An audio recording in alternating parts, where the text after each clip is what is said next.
What is up, guys? Welcome to the first installment of the series that I want to title Blast from the Past, where I'm going to be taking a look at some older decks that were tier 1 or at the time one of the best decks of that format.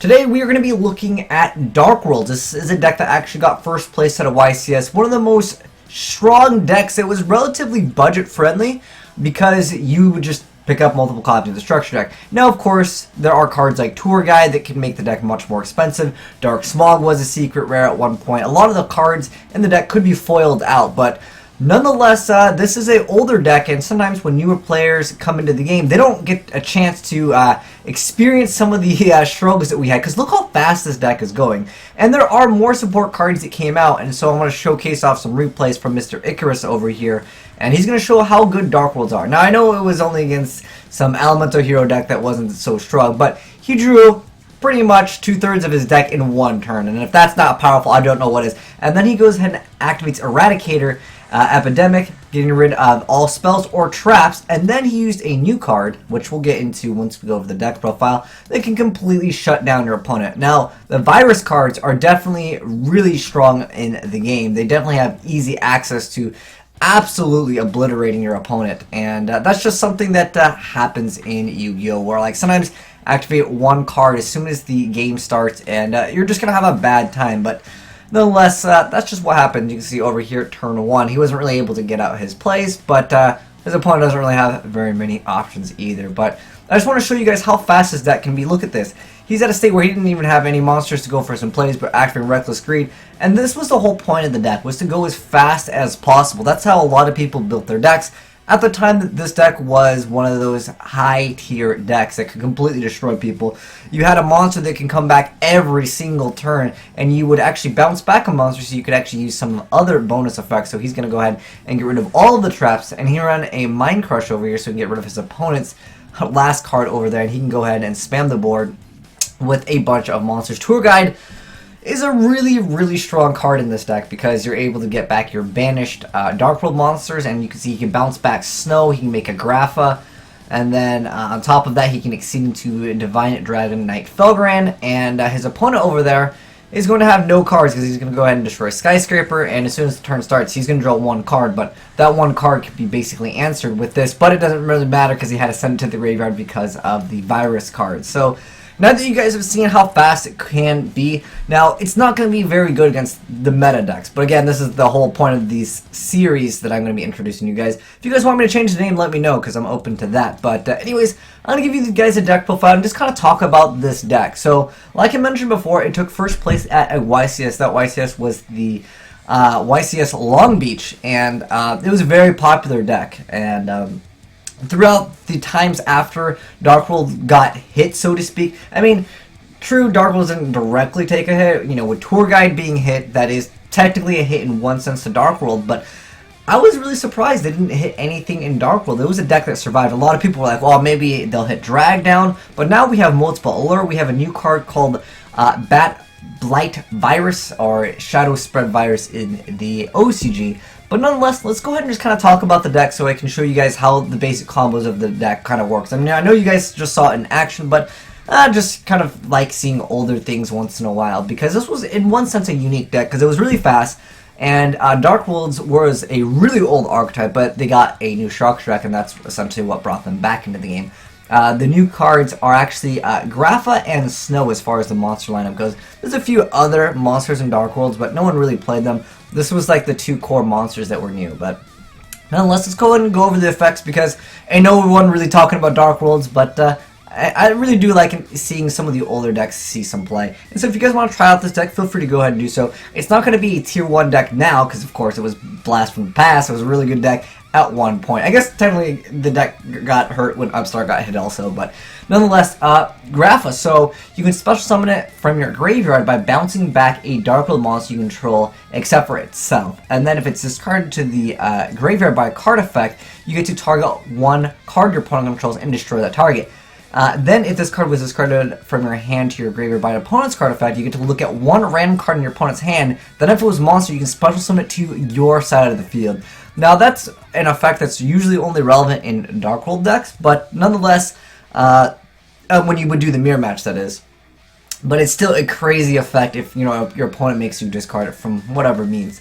But nonetheless, Grappa, really strong boss monster, and it only has 2,700 attack, but with the field spell it becomes 3,000, and this is a really strong card. I remember there was a deck called Macro Rabbit, and once you got a big beater against certain decks, they just kind of had a problem at this time. Same thing with the Chaos Dragon deck. At times, if they didn't have like a big synchro play, making just big beaters was really good. I remember the whole Chaos Dragon deck got really hyped up because, again, it was a budget-friendly deck, and this deck could definitely do work against that, simply because the whole idea of just having a bigger beater than they could throw out.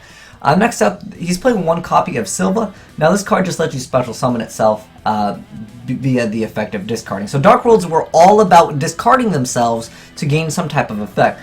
Most of the Dark Worlds, however, had a bonus effect if your opponent discarded your Dark World card. Now, if this card is discarded by your opponent's effect, you get to return 2 cards from their hand to the bottom of their deck in any order. So that's a really insane effect, making your opponent go -2. It's like a delinquent duo, which is a banned card. Next up, there is 3 copies of Snow. So this is another one of those new cards that Dark Worlds got that really made them so much better. So this card has the effect where if it's discarded, you get to target, if it was discarded to your graveyard by a card effect, if it was discarded from your hand to the graveyard by an opponent's card effect, you can target 1 monster in your opponent's graveyard and add 1 Dark World card from your deck to your hand, then special summon that target, if any, in face-up defense position. That's a really weird wording. So basically, let me break it down for you guys in an easier sense. So if this card is discarded, you get to search your deck for any Dark World card. But if it's discarded by your opponent's effect, you get to special summon 1 monster from your opponent's graveyard, which is actually a pretty good effect. But nonetheless, that's really strange. I don't know if they changed that card, but that's really strange wording. But nonetheless, on to the next card, which he's playing 2 copies of, which is Beige. So if this is discarded, you get to special summon. This one doesn't have a bonus effect. Now here, we're running into a newer card that technically supports Dark World. So this has the effect where Fiend-type monster you control, except for Fiendish Rhino, can't be destroyed by battle or by card effects. If this card is sent from to the graveyard, you can send 1 Fiend-type monster from your deck to the graveyard except for itself. You can only use its effect. So basically, you can set up your graveyard for whatever card that you want to go for. Usually, you want to send Grappa to the graveyard so you can have it set up for you. You can also Tour Guide into it technically, so that can be access to that extra target for Tour Guide. But nonetheless, that is a newer card. And then Brow over here. This card is discarded to the graveyard by card effect. You get to draw 1 card. But if your opponent discards it, you get to draw an additional card. So that's a really good effect. And then Tour Guide lets you special summon all of these small monsters. Essentially, you have the 3 Brow, and then you have the Fiendish Rhino Warrior. But more importantly, Tour Guide lets you get a card that lets you bounce back for Grappa, and also go for Levier to bounce back the Snow, which is actually the more relevant play. Allure Darkness is now at 3 in the game, so that's pretty good. Regeki is a pretty decent card for decks that can have trouble dealing with, I don't know, I'm going to say, there's not really anyone playing like Banisher of the Radiance, but still good against a lot of different decks. It's just good just to be able to send stuff to the graveyard. I remember when this deck was really popular, people would side deck Macro, but Macro got hit really hard. Same with D-Fissure. These are cards, Macro Cosmos is still at 1, D-Fissure is still at 1, but people used to side deck those cards, and at the time, I don't really remember exactly what the ban list was, but I know people were also doing Banisher of the Radiance to try to combat this deck, and that would be where Regeki can help out a bunch, because yeah, Macro is not going to be a good card if you are playing Dark Worlds. But next up we have Drag Down into the Grave. This is one of the most annoying cards to run into if you're facing Dark Worlds. So you look, your opponent and you look at each other's hands, and then you select 1 card from each other's hands and you discard them to the graveyard, and each draw 1 card. So basically, you would use all the cards you could, or you'd set them, and then you would give your opponent a card that would give you a bonus effect. So pretty much you just get bonus effects, and then you get to look at your opponent's hand, get rid of whatever you want. Insane effects still in this day and age for this card. And then next up you have Upstart Goblin. 3 copies of Dark World Dealings. So Dark World Dealings, each player draws a card, then discards 1, and then, you know, obviously you discard your Dark Worlds. And then Into the Void, so you can go really fast, as you guys saw in the replay. During the end phase, discard all the cards, and then you can activate their effects. But more so, this is activated to just get your deck going to go as fast as possible. The next up, we have 3 copies of Gates, which is the field spell. So all of them gain 300 attack and defense, which is a decent little effect, but once per turn you can banish a Fiend-type monster from your graveyard to discard one Fiend monster, then draw one card. So that's a pretty decent effect. Lets you cycle through things. Usually what you would do is you would activate Snow's effect if you Darkhold Dealings or whatever. You would search for Gates and activate Gates effect. You would banish your Snow, and then you would go ahead and add another card, whatever the case may be. You could go ahead and add whatever. And then this is another new card that supports a lot of different decks, but you tribute a Dark Monster for 2,000 or more defense. So remember that this makes them gain defense. That's how you actually activate it. You can actually, we can't target that one.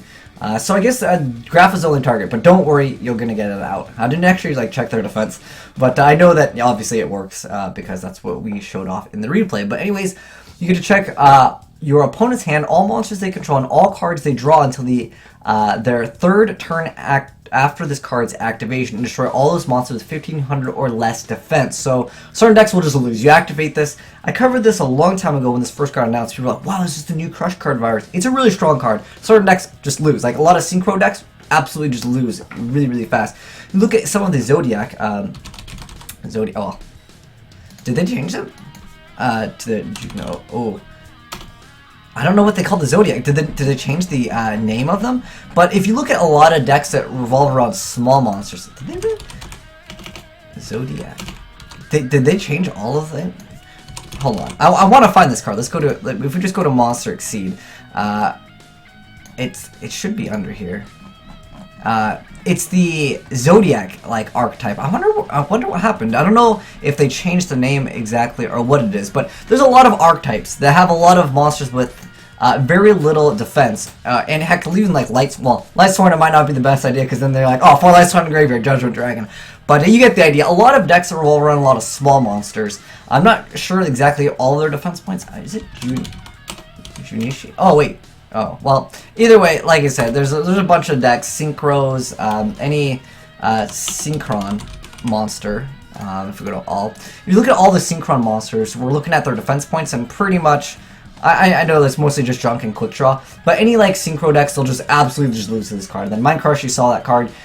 Basically, you don't want to play too many cards because you're going to be drawing them like crazy unless you can activate them relatively quick. And opening up with multiple Mind Crush can kind of suck. I remember there's a lot of Dark World decks that used to run triple Mind Crush because you drag down, and then if you hit double cards off a Mind Crush, it's big. It's really, really good. And then you have multiple copies of Reckless Greed, a really good card because you're going to go really fast in the deck anyways. And then you have Eradicator, which can completely destroy certain decks. And you have Dark Smog, so you can start banishing different things and also get that ability to discard. And then you have Skill Drain to say, hey, you know what? My entire deck is pretty much unaffected. The only thing that's going to really get hurt is Tour Guide.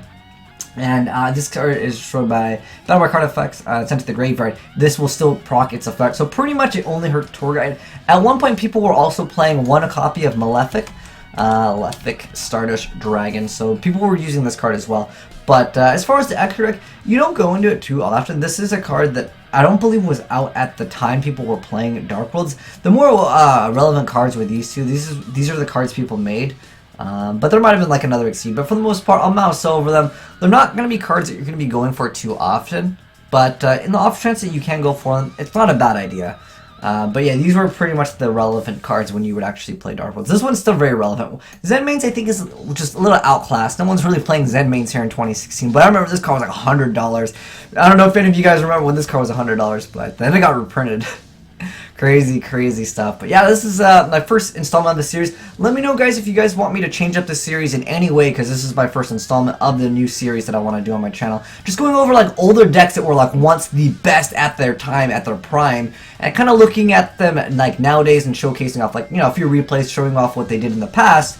And then also, obviously they did get more support. Well, it's not direct support, but it's indirect support, Shadow Spread Virus, cards like Fiendish, Rhino Warrior. Definitely do help out the deck. And then also things like Allure going to 3. It could make people want to try out the deck. So if you guys haven't played Dark World, try it out. Have some fun with it. Make your opponents pretty upset. And this deck can go pretty fast. So if you're a player that likes to go really fast and really get your opponent upset by cards like Mind Crush, and there's so many cards that are instant win conditions if you open up with them. Because I remember I made a deck that was all about Shadow Spread Virus, and it makes people quit. But nonetheless, let me know, guys, what you think of the series and how we should do this if you guys have any feedback. I'd love to know down below in the comment section below, and then, like, the next series of Blast from the Past, we'll do that. But anyways, thanks for watching, guys, and if you enjoyed the video, make sure you guys get a like button, a titty slap, and I am signing out.